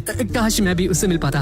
वो कितना कूल है ना। चलते चलते हमारे हीरोज फाइनली वेलेरिया सिटी पहुंच जाते हैं। ये शहर सच में बहुत ही ज्यादा बड़ा और खूबसूरत होता है। यहाँ ऐसी ऐसी चीजें हैं जो कि एरिया सिटी में भी नहीं है, जैसे कि एक चर्च और उसी के एक जस्ट साइड में एक जॉब सेंटर। ओ यार इत्थे भी हुण 9 to 5 करना पड़ेगा, वरना 2 वक्त की रोटी कैसे खाऊंगा। और एक सेकंड, सानू की मैं तो चावल खाना। और यहाँ पर इन्हें कुछ अजीब पोकेमॉन्स भी दिखते हैं, बिल्कुल ओका की तरह, जो कि सेका को क्यूट लगते हैं और उनके साथ खेलने लगते हैं। जिसके बाद ये सभी लोग 2.5 किलो फ्रेंच फ्राइज खाते हैं, पर ओका को एक भी नहीं देते हैं। ओका को ये बात तो अच्छे से समझ आ चुकी है कि अगर आज कमाएगा तो कल बैठ के खाएगा, समझा मेरी जान। इसलिए इन्हें जॉब तो करनी ही पड़ेगी। ओका अपने ऑलमाइटी पावर्स का यूज करके अपने दोस्तों के लिए एक इजी इनकम सोर्स तैयार करना चाहता है, वो भी बिना किसी की नजरों में आए। शाम को ये लोग होटल में रेस्ट करते हैं और सेज बताता है कि इसने कुछ आम लोगों से बातचीत की कि यहाँ पर पैसे कैसे कमाए जाते हैं और हर व्यक्ति ने एक ही उत्तर दिया, बंधुआ मजदूरी 9 to 5 करके। ये सुनकर ओका परेशान हो जाता है कि इसे यहाँ पर भी कॉर्पोरेट मजदूरी करनी पड़ेगी। वैसे तो मजदूरी करके भी ये लोग अच्छा खासा पैसा कमा सकते हैं और साथ ही ये लोग मॉन्स्टर्स को मारकर भी अच्छे खासे पैसे अर्न कर सकते हैं जिन्हें मारने की रिक्वेस्ट की गई हो। ओका को रिक्वेस्ट में काफी नॉर्मल जॉब्स दिखती हैं, जिनकी सैलरी भी नॉर्मल ही थी, पर कुछ जॉब्स ऐसी थी जिनके बहुत ज्यादा पैसे मिल रहे थे, जैसे कि एक जासूस की जॉब जिसकी सैलरी 50,000 रूपए थी और कचरा साफ करने वाले की ऑलमोस्ट 1 लाख। और सेज कहता है, ओका सर जी क्यों ना हम लोग कसिनो चले। ओ पाजी आराम ना, मैंने जुआ हुआ नहीं खेलना। अपनी पिछली लाइफ विच मैं वैसे ही सब कुछ हार गया था। सेज कसिनो इसलिए जाना चाहता है क्योंकि शहर के लोग तो गरीब हैं, पर कसिनो एक ऐसी जगह है जहाँ पर सिर्फ अमीर लोग ही मिलेंगे। और सेज पता करना चाहता है कि वो लोग लेटे लेटे इतना पैसा कैसे कमा रहे हैं। अगले दिन ये लोग कसिनो जाते हैं और यहाँ की गेम्स को देखकर छोटे बच्चे का दिमाग ही हिल जाता है और इसके घुटने दर्द करने लगते हैं। एक वेट्रेस ओका को ड्रिंक्स देती है, वैसे देना तो नहीं चाहती थी इसकी शक्ल को देखकर, पर इसकी मजबूरी है भाई, जॉब तो करनी है। अब ओका को समझ में आ जाता है कि अपनी भालू सी शक्ल को लेकर यहाँ पर आ तो चुका है, पर यहाँ पर इसका कोई भी काम नहीं है। इसे चोर जैसी शक्ल से कोई बात करना ही नहीं चाहता है और अपना सेज आते ही काम पर लग जाता है। और रीजू भी इन्वेस्टिगेशन शुरू कर देती है और यहाँ पर गवार छोटी बच्ची जितने पैसे लगाती है सारे ही हार जाती है, पर फिर भी इसे कोई गम नहीं है क्योंकि हम सबको तो मालूम ही है भाई कितनी अमीर है ये। तभी कसिनो का मैनेजर यहाँ पर आ जाता है जिसका नाम काजिता है। अगर मैं गलत नहीं हूँ तो आप काफी ज्यादा अमीर लग रही हैं छोटी बच्ची। आपके चेहरे से ही आप किसी अमीर ज़ादे की लड़की लगती हो। मैं आपसे प्राइवेट में कुछ बात करना चाहता हूँ। पर ओका भी इसके साथ जाना चाहता है क्योंकि इस छोटी बच्ची में दिमाग नाम की तो चीज ही नहीं है। काजिता को लगता है कि ओका इसका बॉडीगार्ड है, तो इसे भी अपने साथ लेकर चला जाता है। अब काजिता सेका की तारीफ करने लगता है। मैडम जी, आपकी खेलने के अंदाज से मुझे पता चल गया था आप कितनी ज्यादा अमीर हैं। आप जैसे कस्टमर्स तो मेरे फेवरेट हैं और मेरे पास आपके लिए एक स्पेशल ऑफर है, द एक्स्ट्रा स्टेज पास। इसकी मदद से आप खेल सकते हैं वो गेम्स जो कि फटीचर लोग सोच भी नहीं सकते हैं। वैसे तो हम इसके 30,000 रूपए लेते हैं, पर खास आपकी इस खूबसूरती को देखकर आपको एक डिस्काउंट दिया जाता है। आपसे हम लेंगे सिर्फ 20,000 रूपए। छोटी बच्ची चने के झाड़ पर चढ़ तो जाती है, पर इस बार अपने दिमाग का भी यूज करती है और ओका से पूछती है कि इसे क्या करना चाहिए। हमें एक बार से जैसे इसके बारे में डिस्कस करना चाहिए। ठीक है सर, कोई बात नहीं, अगली बार अपने दोस्तों को भी जरूर लेकर आएगा। यहाँ से निकलते ही सेका सेज के पास चली जाती है और ओका रीजू के पास। रीजू काफी ज्यादा परेशान होती है क्योंकि इसने काजिता के स्टैट्स को देख लिया था। काजिता ने अपने स्पेशल नोट्स में लिखा हुआ है कि मैं कभी भी बेवकूफ नहीं बनूंगा और अमीरों को बर्बाद कर दूंगा। उनसे उनका सब कुछ छीनकर उन्हें नर्क में भेज दूंगा।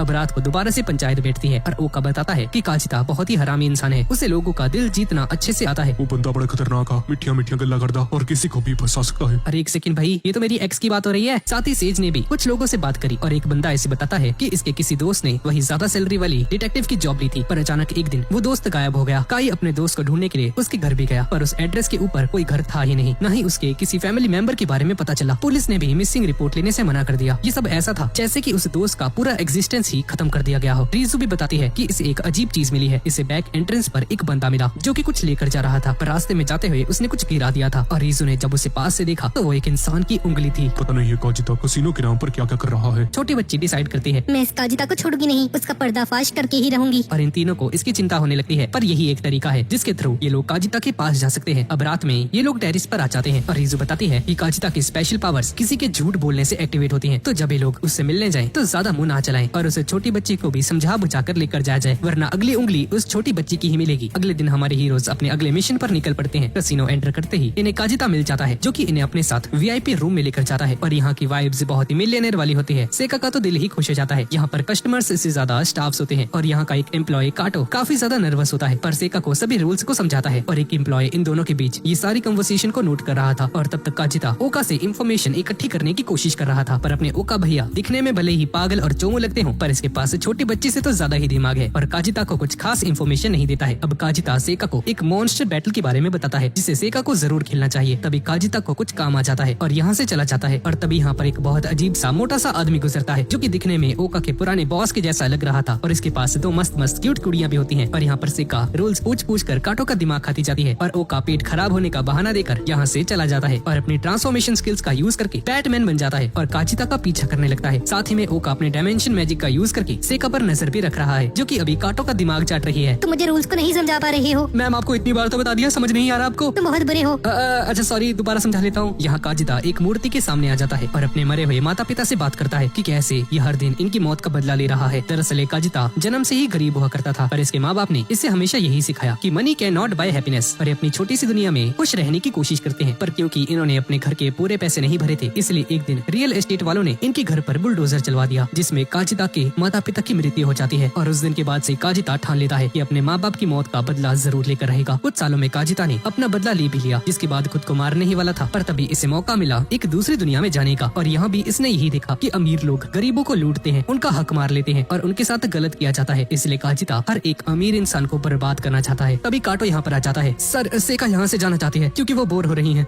सेका को फंसाने के लिए तुम्हें अपना टैक्टिक नंबर 13 यूज करना है। क्या तुम्हें प्लान समझ आ गया? जी सर, जी समझ आ गया सर जी। पर काजिता को पता चल जाता है ये दूसरा बंदा झूठ कह रहा है और काजिता इसकी सारी एनर्जी को चूज कर इसे एक मम्मी बना देता है। ये देखकर काटो की फट जाती है। तभी एक दूसरा बंदा यहाँ पर आता है और इसकी डेड बॉडी को ठिकाने लगाता है। ऊपर से ओका भी ये सब कुछ देख रहा था चमगादड़ बनके। ये कचरा साफ करने के काम में इतने पैसे क्यों मिल रहे हैं? 50,000 भाई, वो भी कचरा साफ करने के। सो टैक्टिक नंबर 13 ये है कि आज लोग सेका को हर एक गेम जीतने देंगे ताकि उसका लालच बढ़ जाए और इसे जुए की लत लग जाए। और होता भी कुछ ऐसा ही है। सेका लगातार जीतते जा रही थी और ऐसे ही जीतते हुए इसके पास 2 करोड़ रुपए हो जाते हैं। तभी काजिता यहाँ पर आता है और सेका को मॉन्स्टर्स बैटल के बारे में बताता है जिसमें इसे और भी ज्यादा मजा आएगा। यहाँ पर मॉन्स्टर्स की लड़ाई होती है और इन पर सट्टा लगाया जाता है। मैडम जी, ये एक ऐसा गेम है जिस पर लोगों की जान लगी होती है। आप इसमें बोर नहीं होने वाली। और तुम्हें ये मॉन्स्टर्स मिले कैसे? मैंने ऐसे मॉन्स्टर्स बाहर तो नहीं देखे। जी सर, इन मॉन्स्टर्स को स्पेशल टेक्नोलॉजी का यूज करके कसिनो के अंदर ही बनाया गया है। सेका को इन मॉन्स्टर्स से डर लगता है और सभी लोग वापस जाने लगते हैं। तभी सेका नोटिस करती है कि काटो को चोट लगी है। अपने ओका भैया तो समझ जाते हैं कि काजिता ने इसकी कुटाई की है। अब सेका अपनी हीलिंग पावर्स का यूज करती है और इसकी चोट को ठीक कर देती है। ये देखकर काटो को बुरा लगता है कि सेका जैसी एक अच्छी और मासूम लड़की के साथ धोखा कर रहा है और काटो इसे जल्द से जल्द यहाँ से भागने के लिए कहता है क्योंकि सेका की जान खतरे में है। ओका इसे भी साथ चलने के लिए कहता है पर काटो यहाँ से नहीं जा सकता है वरना काजिता इसके पूरे परिवार को खत्म कर देगा। पर सर मुझे उम्मीद है कि एक दिन एक सफेद घोड़े पर एक राजकुमार जरूर आएगा और मुझे इस कैद से आजाद करके ले जाएगा। तभी राजकुमार आ भी जाता है यानी कि अपना सेज, और सफेद घोड़े पर नहीं लिफ्ट से आता है और देखकर काटो को अपनी आंखों पर यकीन नहीं होता है और रो पड़ता है और सेज काटो को समझाता है। पर काटो सभी सट्टेबाजों को बिल्डिंग से बाहर जाने के लिए कहता है क्योंकि अंडरग्राउंड मॉन्स्टर्स कंट्रोल से बाहर होते जा रहे हैं। तभी सेका भी अपनी एंजल वाली फॉर्म में आ जाती है और इन सभी को अपना नाम एल क्लोन बताती है। इसकी एक फ्रेंड सेका ने इससे हेल्प मांगी थी इसलिए ये यहाँ पर आई है। सेज के साथ रह कर इसका दिमाग खराब हो चुका है, संगति का असर। और तभी एक और सुपर हीरो डीमन गर्ल यहाँ पर आ जाती है। ओका समझ जाता है कि ये रीजू ही है पर इससे पहले कि इसका मुंह खुलता डीमन गर्ल ओका भैया को चुप करा देती है। क्या है भाई, ये एक से बढ़कर एक नमूने भरे हुए हैं सैनिमे में। सभी का ट्रांसफॉर्मेशन हो चुका है पर हमारी आलू की बोरी अभी तक वैसी ही है, मोटी और बदसूरत। ये लोग काटो को अपनी जान बचाकर भागने के लिए कहते हैं क्योंकि उसका जिंदा रहना जरूरी है काजिता की काली करतूतों को सबके सामने लाने के लिए। जिसके बाद ये चारों काजिता के पास जाने लगते हैं और ओका अपने सभी दोस्तों से कहता है काजिता को मेरे हवाले कर दो, अनुता मैं देख लूंगा। भले ही उसे बदला लेना था और इसके माँ बाप के साथ गलत हुआ पर इन सभी में उसने मासूमों की भी जान ली है और इस चीज का उसे जरा भी पछतावा नहीं है। काजिता अपनी बदले की आग में इतना अंधा हो जाता है कि अब इसका कुछ नहीं हो सकता है। काजिता के पास पहुंचते ही ये लोग देखते हैं कि इसने ओका के पुराने वाले बॉस को भी बंदी बनाकर रखा हुआ है। साथ ही में इसने अपने एक और साथी की जान ले ली है जिसकी वजह से उसकी हीलिंग पावर्स इसे मिल चुकी है और शायद यही रीजन है जिसकी वजह से काजिता लोगों को मारने से पहले जरा सा भी नहीं हिचकिचाता है। ओका उस कद्दू को बचाने जाता है यानी कि अपने बॉस को। तब तक ये तीनों काजिता से लड़ने के लिए जाते हैं पर तभी काजिता सारे लाइट्स ऑफ कर देता है और एक अनाउंसमेंट होती है। तो अब यहाँ पर राक्षसों की लड़ाई शुरू होने वाली है। जिसके बाद एक बड़े से पिंजरे से एक 3 सर वाला ड्रैगन बाहर निकलता है और ड्रैगन आते साथ ही हमारे सुपर ह्यूमन नमूने हीरोज पर हमला कर देता है। पर रीजू सामने आकर इसके हमले को रीडायरेक्ट कर देती है और यहाँ पर ओका ने भी इस दूसरी आलू की बोरी को बचा लिया है और अब मॉन्स्टर हवा में जाकर इन पर हमला करता है। ये लोग जैसे तैसे खुद को बचा लेते हैं। रीजू और सेज तो फाइट कर ही लेते हैं पर छोटी बच्ची बस खड़ी रहती है और मॉन्स्टर इस पर हमला कर देता है पर वक्त रहते रीजू इसे बचा लेती है। जिसके बाद सेज इस मॉन्स्टर के नीचे जाकर अपना अल्टीमेट अटैक यूज करता है और इसे हरा देता है। पर इस दौरान सेज घायल हो जाता है और सेका अपनी हीलिंग मैजिक से इसे हील करती है। ओका भी अपने बॉस को बाहर छोड़कर आ जाता है। पर तभी एक और अनाउंसमेंट होती है और यहाँ पर मौजूद सभी मॉन्स्टर्स अपने पिंजरे से बाहर आ जाते हैं और ये सभी मॉन्स्टर्स 200 से भी ज्यादा लेवल के होते हैं। ओका अपनी स्किल्स का यूज करता है और इन सभी मॉन्स्टर्स को कमजोर कर देता है ताकि इसके दोस्तों को लड़ने में ज्यादा परेशानी ना हो। ओका काजिता के साथ लड़ने जाता है, तब तक कि तीनों इन मॉन्स्टर्स के साथ लड़ते हैं। काजिता एक बड़ी सी कंप्यूटर स्क्रीन के ऊपर ये सारा नजारा देख रहा होता है और इसे ये मौत का नंगा नाच देखकर काफी ज्यादा मजा आ रहा होता है। तभी ओका इसके पीछे आ जाता है और काजिता बिना देखे ही इस पर चाकू से हमला कर देता है, पर ओका भैया भी इसके अटैक को अपने हाथों से ही रोक देते हैं। काजिता लगातार ओका पर हमला करता है, पर ओका बहुत ही आसानी से इसके सभी हमलों को डॉज करता जाता है। तुम अमीरों से इतनी नफरत क्यों करते हो?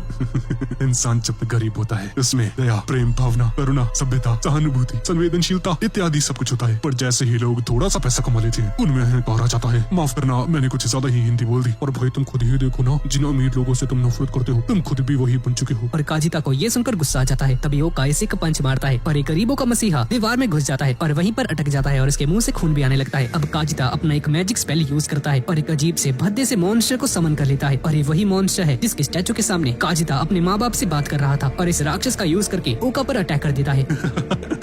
मर जाओ। इसे पूरा भरोसा होता है कि इसके इस हमले से इस आलू की बोरी के लेस के चिप्स बन गए होंगे, पर ओका भैया भी अपने नॉर्दर्न क्रॉस ब्लेजर्ड अटैक का यूज करके इस मॉन्स्टर पर हमला कर देता है, जिसके बाद अपनी तलवार से इस मॉन्स्टर पर बहुत सारे हमले करता है और ये मॉन्स्टर मर जाता है। ऐसी बेमिसाल ताकत को देखकर काजिता भी हैरान रह जाता है। तुम जैसे एक सुअर आदमी ने इतना बढ़िया अटैक कैसे कर दिया? मैं कोई मामूली सुअर नहीं हूँ, मैं द ग्रेट ऑलमाइटी गॉड सुअर हूँ। ये बात काजिता को हजम नहीं होती है और ओका पर हमला करने के लिए आगे बढ़ता है। ओका भी इसे मारने के लिए तैयार खड़ा है और इसे बस मारने ही वाला होता है, पर तभी ऊपर से एक वेपन आता है और काजिता के आर पार हो जाता है और ऊपर बने उस पोर्टल से एक लड़की बाहर आती है जो कि हवा में उड़ भी सकती है और इसका नाम करीना है और काजिता से कहती है, काजू भैया आपने गलत किया, उस बंदे से अपना काम निकलवाया, फिर बेवजह ही उसे मारकर उसकी स्किल्स को भी चोरी कर लिया। ये तो अच्छी बात नहीं है ना। पर मैंने ये सब कुछ सिर्फ तुम्हारे लिए किया। तुमने ही तो कहा था तुम अपनी ही तरह एक नए ऑलमाइटी गॉड को देखना चाहती हो। ये सुनकर ओका हैरान हो जाता है कि इसके अलावा भी यहाँ पर एक ऑलमाइटी गॉड है। अब काजिता मर जाता है और ये लड़की ओका के पास जाती है, पर ओका टेलीपोर्ट होकर इससे दूर हो जाता है, पर ये लड़की ओका से भी ज्यादा तेज होती है। तुमने अपने ही साथी को क्यों मार दिया? जिस पर करीना ओका को ऑर्डनेंस स्पेयर नाम की एक ऑर्गेनाइजेशन के बारे में बताती है। इस ऑर्गेनाइजेशन में सभी रीइंकार्नेटेड लोग हैं और इन सभी पर कोई भी कानून लागू नहीं होता है। दरअसल जब लोग रीइंकार्नेट होकर इस दुनिया में आते हैं तो उन्हें कुछ समझ नहीं होती है और क्राइम्स करने लगते हैं और इन सभी लोगों को कंट्रोल में रखने के लिए इस ऑर्गेनाइजेशन को बनाया गया है, जिसकी एक मेंबर करीना भी है और इसका काम काजिता जैसे राह भटके लोगों को ठिकाने लगाने का है। तुम भी इस ऑर्गेनाइजेशन में ज्वाइन कर सकते हो, क्योंकि मैं जानती हूँ तुम कितने ज्यादा ताकतवर हो। मोटे, तुम्हारी शक्ल कितनी गंदी है, जिसका मतलब है कि तुम्हारे पास बोनस पॉइंट्स का गोदाम भरा पड़ा है। इसकी वजह से ही तुम ऑलमाइटी गॉड बन गए थे, है ना? करीना को ये भी पता चल जाता है कि ओका ने एक सिग्मा बनने के लिए कुड़ियों से दूरी बनाने का एक रूल भी सेट किया हुआ है, या फिर ये कि ओका, मैं सच में बहुत ज्यादा अकेली हूँ। मैं इतनी ज्यादा स्ट्रॉन्ग हूँ कि मेरे सामने कोई टिक ही नहीं पाता है। पर तुम भी तो मेरी तरह एक ऑलमाइटी गॉड हो ना, तो तुम मुझे अच्छे से समझ सकते हो। तो क्यों ना हम लोग दोस्त बन जाएं? ओका, लिट्टी चोका। हाँ ठीक है पागल बच्ची, पर मैं तेरी ऑर्गेनाइजेशन ज्वाइन नहीं करने वाला, क्योंकि इस दुनिया में मेरा मेन गोल मेरे दोस्तों को रास्ता दिखाना है और हर सफर में उनकी मदद करना है। पर करीना को ये बात पसंद नहीं आती है। तो ठीक है, तुम करो अपने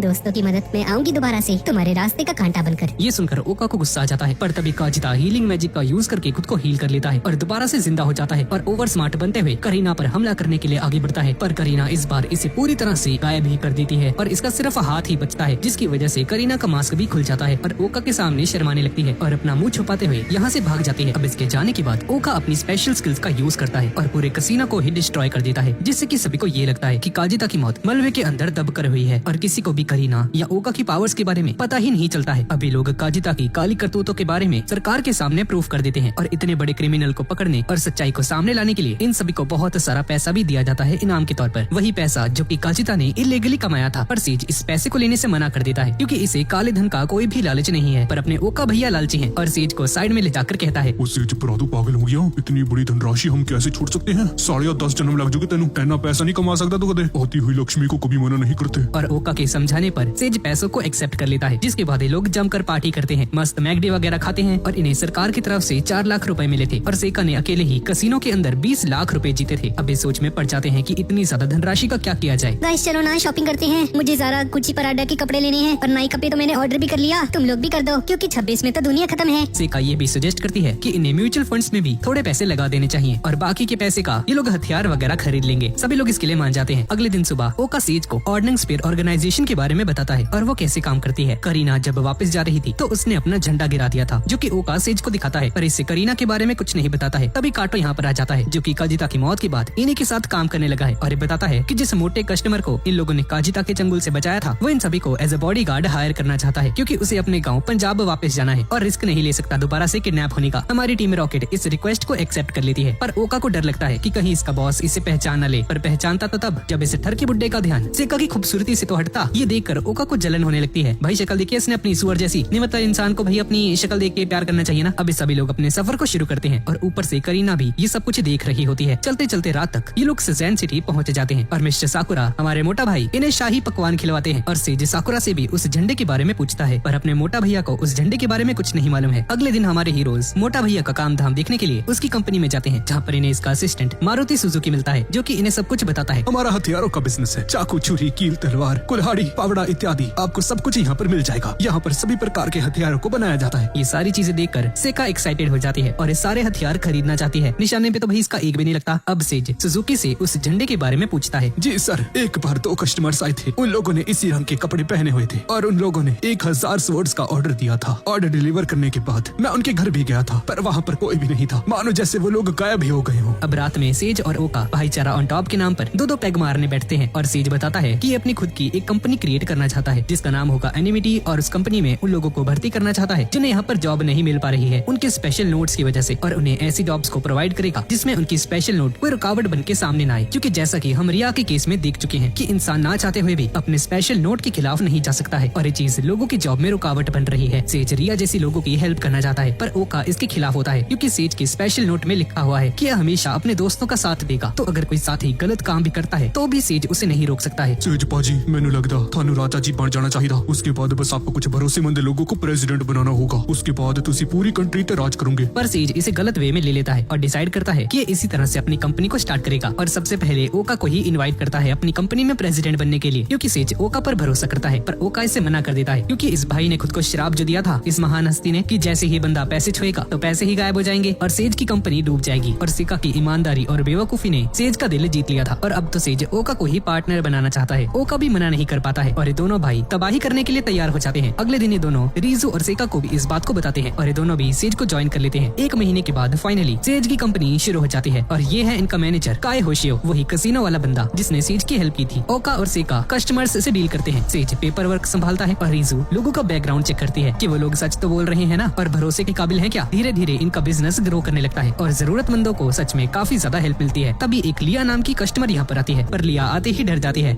राक्षस मैडम जी, ये कोई राक्षस नहीं है, ये हमारे चपड़ासी मतलब कि कर्मचारी हैं। लिया को अपने लिए एक जॉब चाहिए थी जिसमें इसकी स्पेशल नोट कोई रुकावट न बने। सेका इसे एक फॉर्म देती है और समझाती है कि कैसे वो रिया से मिली थी जो कि अपने स्पेशल नोट की वजह से परेशान थी, पर फिर सेका और उसकी गैंग ने उसकी हेल्प की और उसे सही रास्ते पर लेकर आए। अब फॉर्म को फिल करने के बाद लिया सेका का हाथ देखती है। तुम्हारा कोई बहुत बड़ा सीक्रेट है जो कि तुमने किसी को नहीं बताया है। ये सुनकर सेका चौंक जाती है कि भाई इसे कैसे पता। अरे मैं तो मजाक कर रही थी, मैंने तो बस हवा में तीर छोड़ा था। और लिया भी पिछले जन्म में काफी कमाल की ज्योतिष हुआ करती थी और इसका एक मोटा सेल्समैन टीचर भी हुआ करता था और यहाँ पर ओका की ही बात कर रही है। ओका भी इसे पहचान जाता है, पर अभी लिया ओका को इस राक्षस वाले फॉर्म में नहीं पहचान पाती है। ओका ने इसे और इसकी सहेलियों को बहुत कुछ सिखाया होता है कि कैसे कस्टमर्स से मिलते हैं, उनसे बात करते हैं, और ओका ने इसे हाथ पढ़ना और बहुत सारी इंटरेस्टिंग चीजें भी सिखाई थी, जिसमें से ज्योतिष पढ़ने में लिया का इंटरेस्ट आ गया और जॉब छोड़कर एक ज्योतिष बन गई, सिर्फ और सिर्फ ओका की वजह से। अब रात में रीजू और ओका टेरेस पर अकेले होते हैं और रीजू बताती है कि इसने ओका के साथ हुई उस झूठे इल्जाम के बारे में पहले सुना था कि कैसे उस लड़की ने इससे फंसाया, इसके पैसे लूटे और फरार हो गई, और उसने ना जाने कितने ही मासूम लोगों के साथ ऐसा ही किया और बाद में बच भी गई थी। पर रीजू को मालूम है कि इन सभी चीजों में ओका की कोई भी गलती नहीं है, इसे ओका पर पूरा भरोसा है। अब ये दोनों लिया का पीछा करते हैं और एक पेड़ में छुपकर उस पर नजर रखते हैं। लिया एक सुनसान जगह पर जाती है जहाँ पर इसे एक और छोटी बच्ची मिलती है जिसने यहाँ पर रहने वाली एक बुढ़िया से 100 रुपए उधार लिए थे क्योंकि उसका भाई बीमार था और ये बच्ची उसके पैसे नहीं चुका पाई और अब गुंडे इसे बेचकर उन पैसों को निकालना चाहते हैं। ये बच्ची इन गुंडों को देखकर डर जाती है, जिसमें से इसका नाम काइडो है, वन पीस वाला नहीं गाइस, और इसके पास वही फ्लैग भी है और ये बंदा एक वांटेड क्रिमिनल भी है। ये बच्ची झुककर इनसे रहम की भीख मांगती है कि इससे थोड़ी और मोहल्लत दे दी जाए। तुम्हें और समय नहीं मिलेगा। रीजू इसके स्टैट्स देखती है और बताती है कि इसका लेवल 181 है और इसकी स्पेशल नोट में लिखा हुआ है कि पैसा सबसे ज्यादा जरूरी है, किसी की जान से भी ज्यादा। जो भी मेरे पैसे खाएगा मैं उसे धरती पर ही नर्क दिखा दूंगा, मैं किसी भगवान में नहीं मानता। लिया काइडो से इस बच्ची को खरीद लेती है और पैसे मिलने पर काइडो चुपचाप इस बच्ची को लिया को सौंप देता है। लिया इस पर सप्रेस मैजिक यूज करती है और इसे घर भेज देती है, पर ओका रीजू को इस बच्चे के पीछे भेज देता है। अब लिया काइडो से उस दूसरे बच्चे को भी खरीदना चाहती है। वो तो कब का मर चुका है। पैसों के चक्कर में मॉन्स्टर्स को मारने गया था, पर बेचारा खुद ही मर गया और ऊपर से मेरे पैसे भी बर्बाद हो गए। काइडो लिया को ऑर्डनिंग स्पीयर ज्वाइन करने का ऑफर भी देता है, पर लिया साफ मना कर देती है और यहाँ से घर निकल जाती है क्योंकि ज्यादा ठंड में इसकी स्किन ड्राई हो जाएगी। घर जाकर लिया बहुत ज्यादा रोती है क्योंकि ये उस दूसरे बच्चे को नहीं बचा पाई। ओका और सेका भी इसे दूर से देखते हैं। अगले दिन शहर में मेला लगता है और ये दोनों कामचोर काम को छोड़कर मेले में घूमने जाते हैं। घूमते घूमते सेका को एक गेम दिखाई देती है जिसे जीतने वाले को प्राइज भी मिलता है। सेका पूरे जोश के साथ गेम में उतर जाती है और इसके निशाने का तो हम सभी को अच्छे से मालूम ही है कितने ज्यादा सटीक और एक्यूरेट होते हैं। और तभी करीना यहाँ पर आती है जिसे देखकर ओका हक्का बक्का रह जाता है। भाई क्या किस बात का गॉड है यार, ये कितना डरता है यार। करीना एक ही बार में सीधा सेंटर पर निशाना लगाती है और प्राइज जीत लेती है और उस प्राइज को सेका को दे देती है ताकि उससे दोस्ती कर सके। पर सेका थोड़ा सा हिचकिचाती है क्योंकि इसे करीना पर शक हो जाता है। जिसके बाद ये लोग परेड देखने जाते हैं। करीना सेका को बताती है,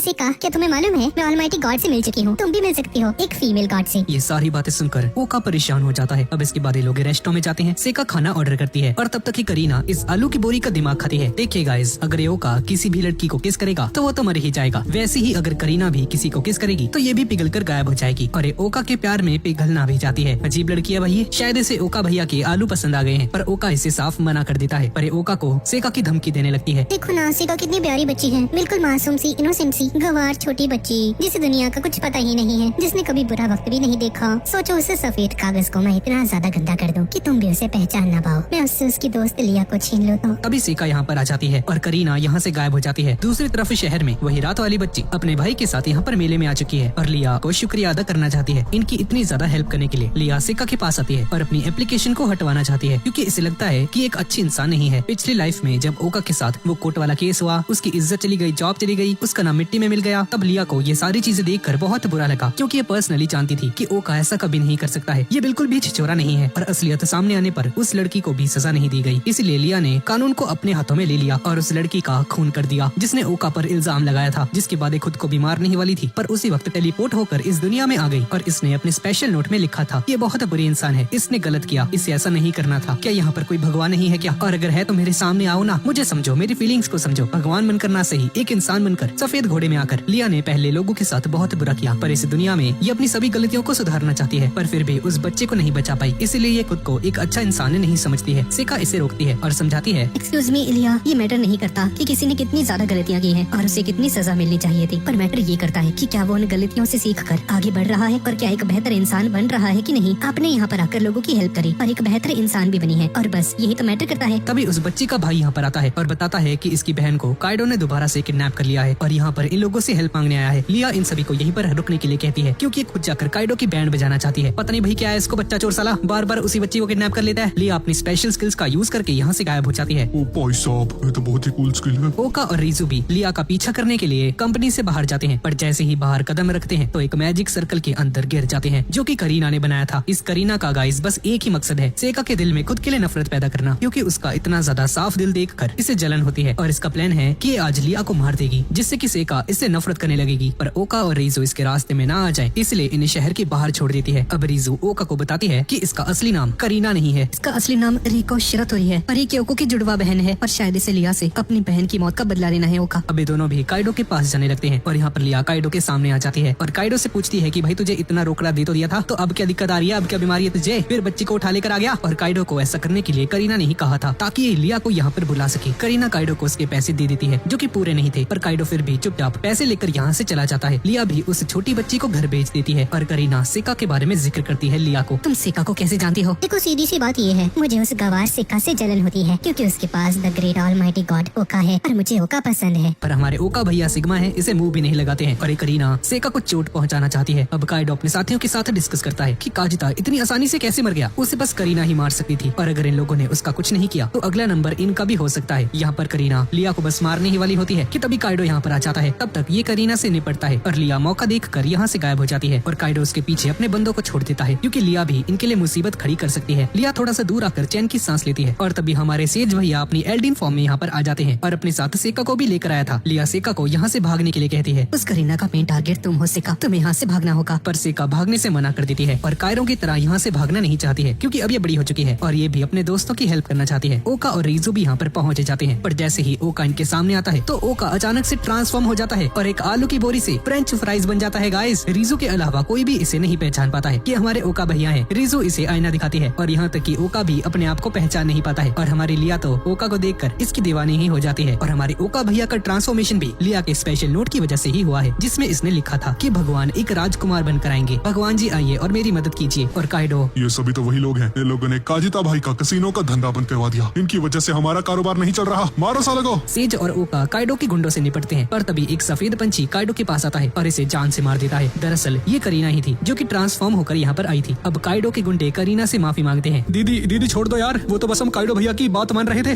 अस्सी हमने कुछ नहीं किया। पर करीना इन सभी के ऊपर बिजली बरसा देती है और इन सभी को बेहोश कर देती है। और ओका अपने चारों ओर एक शील्ड बना लेता है और अपने दोस्तों को इस बिजली से प्रोटेक्ट करता है। जिसके बाद करीना थंडर एलिमेंट नाम का एक अटैक यूज करती है और यहाँ पर एक बहुत बड़ा धमाका कर देती है, जिसकी वजह से ओका भैया एक मलबे के नीचे फंस जाते हैं और ओका को अपनी ताकत यूज करने में दिक्कत आती है। तभी करीना इसके पास आती है और इसकी लुक्स की तारीफ करती है। ओका भैया आप कितने हैंडसम हो ना, मुझे तो पता ही नहीं था। लिया ने तुम्हारी बहन की जान ली थी क्या, इसलिए तुम लिया को मारना चाहती हो?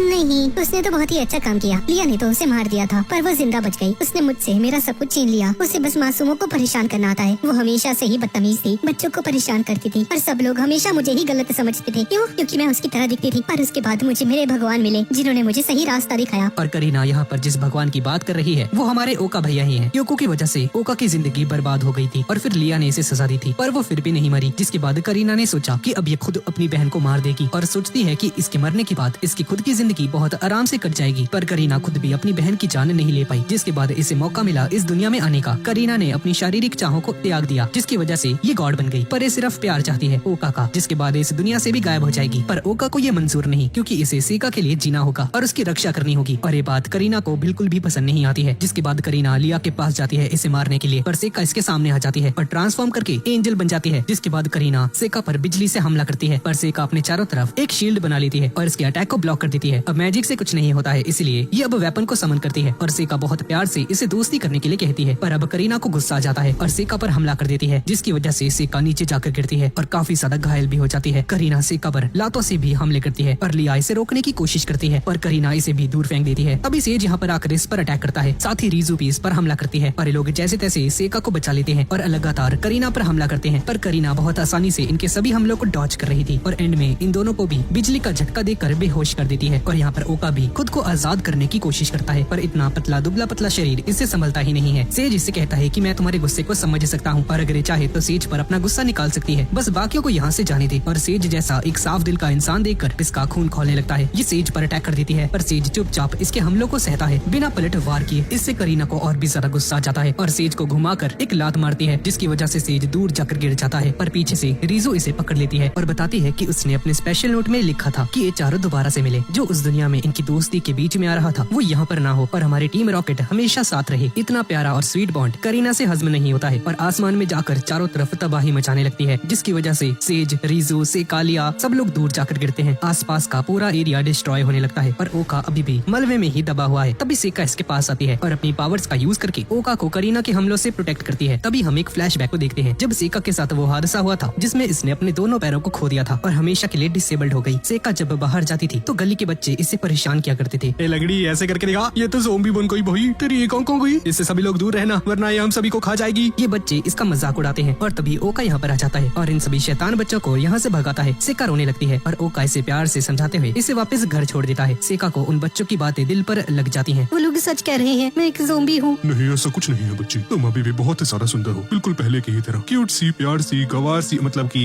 पढ़ी लिखी प्यारी बच्ची। ओका एक पेपर पर कुछ लिखता है और उसका पंछी बनाकर इसे दे देता है। सेका को ये बहुत ही पसंद आता है और दोबारा से रोने लगती है। सेका घर जाकर इस नोट को पढ़ती है जिसमें लिखा था कि अगर तुम सभी से आजाद होना चाहती हो तो ज्यादा से ज्यादा चीजों को सीखो, स्किल्स को सीखो, किताबें पढ़ो, बाहर जाओ, लोगों से मिलो और हमेशा स्माइल करती रहो और हमेशा वही करो जो कि तुम्हें पसंद हो, जिससे कि तुम्हें खुशी मिले। और जो लोग तुम्हारी परवाह करते हैं वो तुम्हारा साथ जरूर देंगे और मुझे उम्मीद है कि हम लोग फ्यूचर में जरूर मिलेंगे। ये सारी बातें ओका ने इसके लिए लिखी थी, जिसके बाद से सेका ज्यादा से ज्यादा किताबें पढ़ना शुरू कर देती है, दुनिया एक्सप्लोर करती है, हालांकि अपने लैपटॉप पर करती है और अपनी जिंदगी खुलकर जीती है। जिसके बाद इससे भी मौका मिलता है दूसरी दुनिया में टेलीपोर्ट होने का और इस दुनिया में आकर ये वो जिंदगी जी पाती है जो इसने अपनी असल वाली दुनिया में मिस कर दी थी। यहाँ पर इसे वो लोग मिले जो इसकी परवाह करते हैं, इसका ध्यान रखते हैं और इससे प्यार भी करते हैं। इसलिए सेका सभी का कर्ज चुकाना चाहती है। इन सभी की हेल्प करके करीना इस पर एक जोरदार हमला कर देती है पर सेका इसके हमले को ही डिस्ट्रॉय कर देती है और बेहोश होकर दोबारा से अपनी नॉर्मल फॉर्म में आ जाती है। पर अपने ओका भैया अभी भी मलबे में दबे हुए हैं। काहे का ऑलमाइटी गॉड है भैया, आधा घंटा हो गया इसको इसी में फंसा हुआ है। मेरी इस बात से ओका का ईगो हर्ट हो जाता है और उस पत्थर को ही तोड़ देता है और अपने मोटा भाई वाले रूप में आ जाता है, द ग्रेट आलू की बोरी। करीना ओका पर हमला करने के लिए अपना थंडर अटैक प्रिपेयर करती है पर ओका अपने डोमेन में इसे कैद कर देता है और खुद भी उड़ते हुए उसके अंदर जाकर करीना से 1v1 फाइट करता है। ओका करीना पर बहुत सारे हमले करता है पर इस बार कोई भी असर नहीं होता है। ये ओका के हर एक हमले को बहुत आसानी से डॉज कर पा रही थी और स्पीड में भी ओका से ज्यादा तेज होती है। ओका बहुत मुश्किल से ही खुद को बचा पाता है। इसी दौरान ओका इसे रेकू कहकर पुकारता है, जो कि इसका असली नाम है, जिससे इसे बहुत ज्यादा गुस्सा आ जाता है और ओका पर एक खतरनाक अटैक कर देती है। ओका बहुत ज्यादा कोशिश करता है कि इसके हमले को रोक सके, पर नहीं रोक पाता है और दूर जाकर गिर जाता है। वापस आकर ओका इसे बताता है कि कुछ लोगों ने इसे भी फंसाया था, जिसकी वजह से इसकी पूरी लाइफ बर्बाद हो गई थी। और इन दोनों की सिचुएशन कितनी ज्यादा सेम है। हाँ, सिचुएशन सेम तो है। तुम्हें नहीं लगता कि हमारे बीच कुछ ज्यादा ही दूरियां हैं? पर तुम्हें तो बस अपने दोस्तों की पड़ी हुई है। जिसके बाद करीना दोबारा से इस पर अटैक कर देती है, जिससे कि ओका को बहुत ज्यादा चोट आती है और इसका खून भी बहने लगता है। पर अब ओका मीटियोर स्ट्राइक नाम का एक अटैक तैयार करता है, जिसकी वजह से यहाँ पर एक बहुत बड़ा मीटियोर समन हो जाता है और करीना भी इस अटैक के लिए प्रिपेयर हो जाती है, क्योंकि इसे पूरा भरोसा होता है कि इस हमले से भी आसानी से बच जाएगी। तभी ओका उस मीटियोर की दूसरी साइड जाता है और अपने 1000 ट्रिलियन बोनस पॉइंट्स का यूज करके अपनी स्पीड को बढ़ा लेता है और मीटियोर के थ्रू एक जोरदार पंच करीना के मुंह पर जड़ देता है। पर इससे पहले ओका इसे छू पाता, उससे पहले ही करीना वक्त को रोक देती है और यहाँ से भाग जाती है। भाई क्या औरत है ये, मरने का नाम ही नहीं ले रही। मर जा बहन मर जा, वरना सीजन कैसे खत्म होगा ये। ओका भी अपने डोमेन से बाहर आ जाता है और इसके दोस्त इसे जिंदा देखकर खुश हो जाते हैं। बैटल के खत्म हो जाने के बाद काइडो के गुंडों को पुलिस के हवाले कर दिया जाता है। लिया भी अपने रेस्क्यू किए हुए बच्चों के साथ ही रहती है और ओका भाई की कंपनी भी और ज्यादा ग्रो करने लगती है। सभी लोगों को अच्छा रोजगार मिलता है, जिसके लिए लोग दूर दूर से यहाँ पर आते हैं। पर ये दोनों नमूने दिन रात बस बर्गर ही ठूसते रहते हैं। तभी सेज इनके पास आता है कि मिस्टर साकुराई को ऑर्डनिंग स्पेयर के बारे में कुछ जानकारी मिली है। ये सभी साकुराई से मिलने जाते हैं, पर इसी बीच गलती से सेका ओका को टच कर देती है और इसकी HP थाउजेंड्स की रफ्तार से गिरने लगती है। ओका भैया को बहुत ज्यादा दर्द होता है, पर बेचारा कुछ कह ही नहीं पाता है। और गाइज इसी के साथ इस एनिमे सीरीज का सीजन 1 यहीं पर खत्म हो जाता है। तो गाइज यही थी आज की वीडियो। तो गाइज आलू की बोरी की कहानी आपको कैसी लगी नीचे कमेंट्स में मुझे जरूर बताइएगा। और गाइज नए साल की आप सभी को ढेर सारी शुभकामनाएं। Wish you a very happy new year. और अगर आपने वन पीस का लेटेस्ट पार्ट अभी तक नहीं देखा है तो यहाँ पर क्लिक करके आप उसे देख सकते हैं और विंड ब्रेकर का सीजन 2 और कुछ इसी का एनिमेस को भी देख सकते हैं। और गाइज वीडियो कैसी लगी नीचे कमेंट्स में जरूर बताकर जाइएगा और चैनल को भी जरूर सब्सक्राइब कर दीजिएगा। तो ठीक है गाइज, और मिलते हैं अगली वीडियो में।